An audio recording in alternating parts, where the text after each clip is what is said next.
তাই আমরা আমাদের ছেলেদেরকেও শেখাতে হবে রান্না করা, কাপড় ধোয়া, ঘর পরিষ্কার করা এগুলো শুধুমাত্র মা, বোন, স্ত্রী, কন্যার কাজ নয়, বরং এগুলো আমাদের বেসিক লাইফ স্কিল, জীবনের মৌলিক দক্ষতা। আসসালামু আলাইকুম ওয়া রাহমাতুল্লাহ।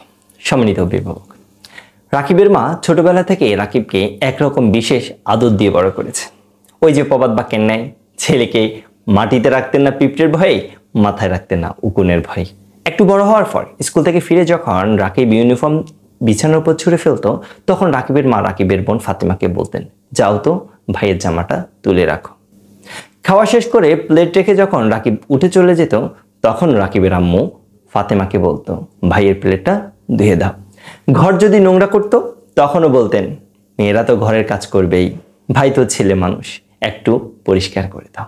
সময়ের সাথে সাথে রাকিব বড় হলো, বিয়ে করে আনলো ঘরে একজন জীবন সঙ্গিনীকে। কিন্তু দেখা গেল রাকিব রান্না করতে জানে না, কাপড় ধুতে জানে না, সন্তানের যত্ন নিতে জানে না, নিজের ঘরটিও গুছিয়ে রাখতে জানে না। কারণ ছোট থেকেই তো তার মনে গেঁথে গেছে এসব কাজ মেয়েদের। তার আম্মু কখনোই তাকে এসব করতে বলেনি, তাই তাকে কখনো শিখতেও হয়নি। এই যে ছোটবেলার অনিয়ম, এটাই পরিণত বয়সে তার স্ত্রীর উপর এক পাহাড় সম চাপ হয়ে দাঁড়ালো, যা তাদের দাম্পত্য জীবনে তৈরি করলো অসংখ্য সমস্যা। একটি অলিখিত প্রত্যাশা আর অসম্মানের দেয়াল তাদের সম্পর্কের মাঝে চিৎ ধরে দিল। এই গল্পটা কি আমাদের খুব চেনা নয়? আমাদের আশেপাশে কি এমন রাকিবের অভাব আছে, নাকি রাকিবের মায়ের মতো মায়েদের অভাব আছে? আসুন তো একটু ভেবে দেখি, আপনার সন্তানকে আমরা কি শেখাচ্ছি। সম্মানিত অভিভাবক, আপনার ছেলে যখন স্কুল থেকে ফিরে আসে আর তার ইউনিফর্মটা সোফার উপর ছুঁড়ে ফেলে দেয় অথবা বিছানায়, তখন দয়া করে তার বোনকে সেটি তুলে আনার নির্দেশ দিবেন না, অথবা আপনি সেটা করবেন না। সে যখন খাওয়া দাওয়া শেষ করে প্লেটটি রেখে উঠে চলে যাবে, তখন তার বোন অথবা আপনি তার প্লেটটি ধুয়ে দিবেন না। যদি সেই ঘরটিকে নোংরা করে ফেলে, তখনও তার বোনকে ঝাড়ু দেওয়া, পরিষ্কার করা বা গুছিয়ে রাখার জন্য দায়িত্ব দিবেন না।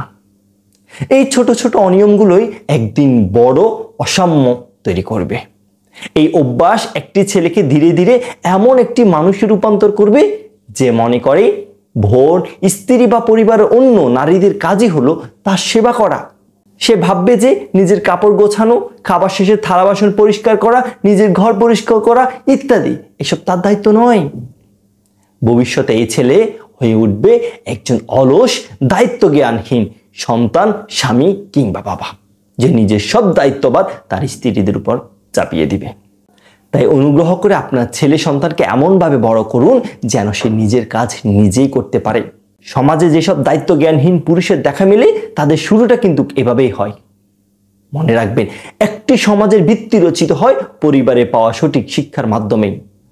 তাই আমরা আমাদের ছেলেদেরকেও শেখাতে হবে রান্না করা, কাপড় ধোয়া, ঘর পরিষ্কার করা এগুলো শুধুমাত্র মা, বোন, স্ত্রী, কন্যার কাজ নয়, বরং এগুলো আমাদের বেসিক লাইফ স্কিল, জীবনের মৌলিক দক্ষতা।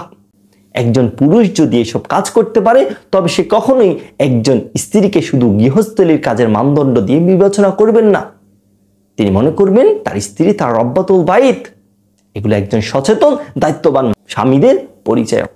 তাই আপনার সন্তান যখন স্কুল থেকে ফিরে ইউনিফর্ম ছুঁড়ে ফেলে দিবে, তাকে সাথে সাথেই বলুন, বাবা, নিজের জামা কাপড় নিজেই গুছিয়ে রাখতে হয়, নির্দিষ্ট স্থানে রাখো।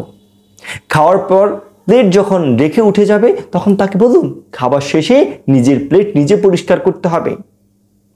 যদি কোনো কারণে ঘর নোংরা করে, একসাথেই কাজ করুন, তাকে বলুন, চলো দুইজন মিলেই আমরা আমাদের ঘরটাকে পরিষ্কার করি, গুছিয়ে রাখি। এভাবে আমরা আমাদের সন্তানদেরকে একজন সঠিক দায়িত্ববান পুরুষ, স্বামী এবং ছেলে হিসেবে গঠন করতে পারবো ইনশাল্লাহ। আমাদেরকে মনে রাখতে হবে, আমরা শুধুমাত্র আমাদের সন্তানকে বড় করছি না, বরং আমরা ভবিষ্যতের জন্য এমন একজন মানুষকে তৈরি করছি যে একদিন হবে ছেলে, একদিন হবে কারো না কারো স্বামী, কারো না কারো বাবা। তাই আমাদেরকে প্রাথমিকভাবে অর্থাৎ জীবনের শুরু থেকেই আমাদের সন্তানদেরকে সঠিকভাবে গঠন করার দায়িত্ব নিতে হবে। আসসালামু আলাইকুম ওয়া রাহমাতুল্লাহি ওয়া বারাকাতুহু।